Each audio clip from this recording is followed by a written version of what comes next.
dahil napakalaga po itong meeting natin. Dahil meron po tayo Christmas party sa Federation natin this coming January 25. So, kailangan maging malinaw po ang usapan natin at hindi tayo doon pala magkakaroon ng pagkatanungan. Dahil ayoko na mangyari sa GC natin kasi yung iba natatakpan at saka nagtatanong. So yun na lang, pag-check nyo sa GC natin. At si Chris Pablo naman at saka yung mga kasama nating opisyal na-update naman yung iba. Kaso nga lang yung iba, medyo hindi mahilig magtingin ng, ng Facebook at saka sa messenger natin sa Federation. So ganun pa man. Sa January 25 po, bukas Lunes, paakitin ko na si Chris Pablo kung sino po pwede. Aakitin niyo po si Ma'am Ila para i-final natin yung schedule. Dito na po tayo sa may covered court namin, yung tapat ng simbahan sa January 25. So ang start po ng event natin, 2 p.m. onwards.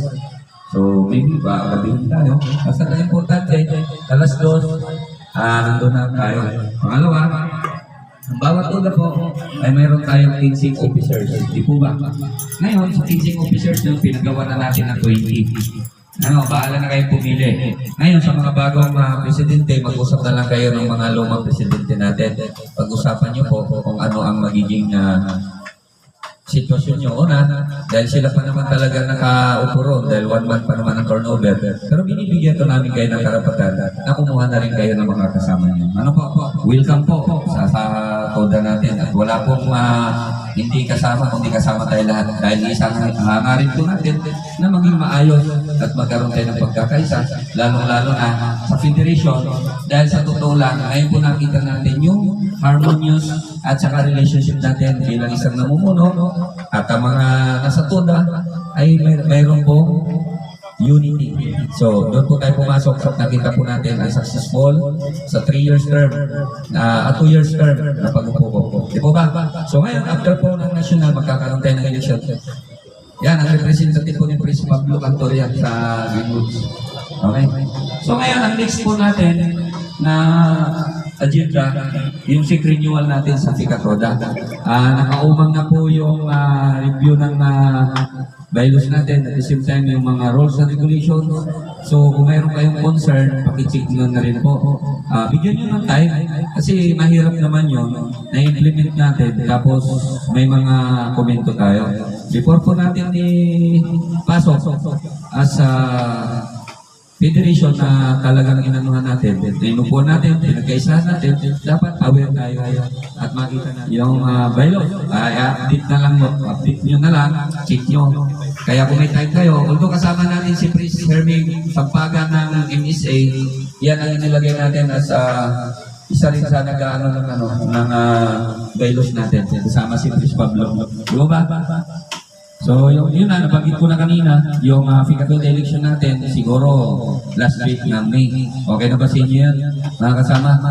Kahit walang lumaban man, kung may lumaban, tutuloy natin. Kasi kung mayroong gustong magbago, tumakbo doon sa mga positioning, at hindi naman totally na gusto natin palitan, at lalo pa natin paayos, iayos pa natin ang iayos. Pero wala namang problema. Yung mga dati na nakaupo, matalo, andun pa rin yung effort niya. Kasi bilong ka pa rin naman sa federation. Di mo ba?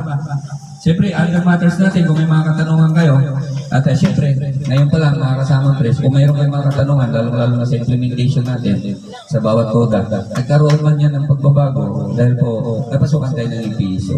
Di po ba? Kasi sa kanila yung enforcement. Although, binigyan mo na rin siya ng hindi naman totally power, kasi gusto niya, di binigyan na lang natin siya. Kung may mga katanungan kayo, doon pa rin naman ako sa opisina, tanong nyo na lang, i-alay naman natin. Di ba? Basta ako, malinaw mga kasama. Nung ako umupo, at saka ngayon, medyo nagkakaroon ng normal talaga. Dahil nagkakaroon ng pagbabago, nagkakaroon ng realignment. Di ba? So lahat ng concern, i-reach nyo na ngayon para pagbaba natin sa bawat koda natin, bago tayo magkaroon ng kasiyahan, gusto ko marinig sa inyo yung individual koda, concern, ano pa ba ang dapat, ano bang adjustment. Kasi bilang isang Ficatoda naman, anytime ang presence ko nasa inyo, lalong-lalo na sa mga implementation. Kung may tutulong ako, siyempre, nandun pa rin ang presence ko bilang isang Ficatoda President. At the same time, yung respeto, talagang gawin natin yun. At pakiusap ko lang, na sana by next year, ang gagawin natin, dapat hanggang 25, bago dumating ang 25, bayaran na natin ang Ficatoda ano natin, tawag ito, certification. Ano po? At saka malinaw hindi ko na kayo pinag-zero na Ficatoda certificate as is na yun, dahil nandun naman sa opisina. Ang ano ko na lang, ang pagbibigay niyo po ng sertifikasyon sa bawat membro niyo. Sana maging maingat kayo. At ayaw ko mangyari na ako ang masisisi niyo dahil nakalusot sa opisina dahil ang tinitingnan po natin na basyan dito para hindi kayo na babypass ay yung mga certification yung binibigay individual. Ibig sabihin ng individual, bawat isa.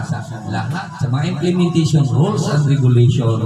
Kaya nga lahat kayo na bilang namumuno, binigyan ko kayo ng chance implement ang nakapasok doon sa bylaws. Kung mayroon kayong mga ginawang resolution, implement nyo. Dahil karapatan nyo yun bilang namumuno. At hindi ko yun dinasaklawan. Ang saklaw ko lang, kung may nagreklamo, alamin. At paano, ano ang dapat. Yun lang ang papel ko para may pakita yung respeto sa bawat pamunuan ng bawat lugar. So, yun lang ang masasabi ko mga kasama. Muli, maraming salamat at Happy New Year. So, lahat ng concern, magsalita po kayo para may ano natin. Dahil ang agenda po natin, ang pinaka-main talaga natin yung Christmas party. So, malinaw 20 bawat toda ang representative ang isasama nyo. Wala na. Bahala na ang pinatoda doon. At siyempre, di ba? Remind ko ulit, meron tayong 100,000 funds dahil may nag-donate sa atin. At the same time, may pumasok sa ating funds ulit dahil sa Ficatoda natin. So, nakita nyo naman sa GC, bumili na tayo ng upuan, lamisa, electric fan. Diba? So, yun yung in-invest natin para mayroon na tayong sariling gamit. At hindi na tayo nanihirang na para pag nagarap-harap tayo doon sa garahe ko, nagpakatayo tayo. Sa ngayon, komportable na tayo dahil mayroon na tayong sariling upuan. So, yun lang. Congrats sa lahat at salamat sa pakikisa. Lalo-lalo na sa pitipol. Question, solusyonan natin kung ano magiging ano natin. At lalo-lalo yung mga bagong pamunuan. Kung meron kayong mga katanungan para may align natin. At lahat naman tayo, alam ko may kakayanan at magagaling dahil isa tayo piniling mamuno sa bawat area natin. So, yun lang po. Open ang lamisa natin.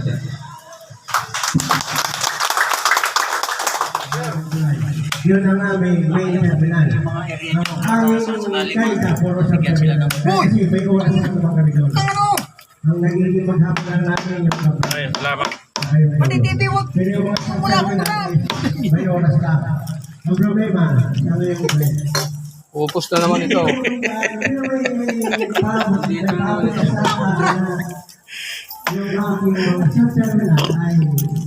Lagi na lang tayo nakikita pagdating sa pagluluto. Alam mo naman marunong magluto.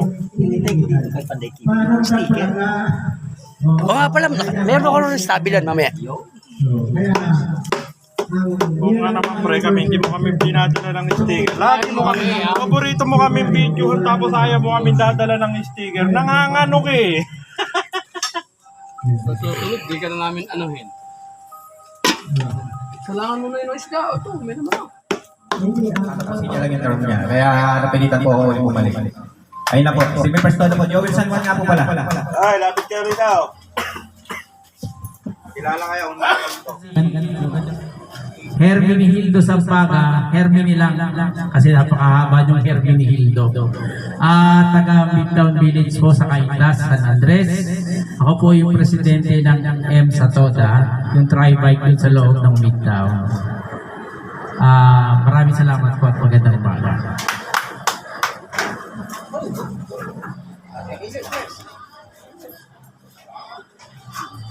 Magandang umaga po sa inyo lahat.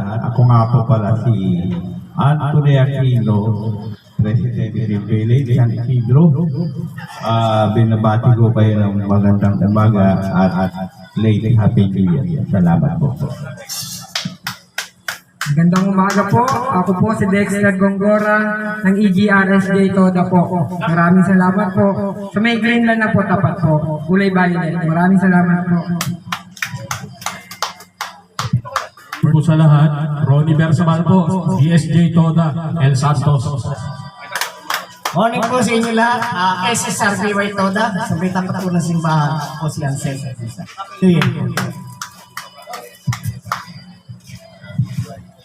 Magandang umaga po sa inyo lahat. Ako po si Alfred Alcorisa. Ako po ay Secretary ng SBR Giftoda, representative po ni Pablo Cantoria. Salamat po. Okay, hello. Good morning sa ating lahat, mga praise. Happy New Year. Siguro, kilala nyo naman ako, si Ate Cecil Junior. Sa may West Island Way. Mayroon pala akong concern sa ating mga kasama praise. Yung may kasi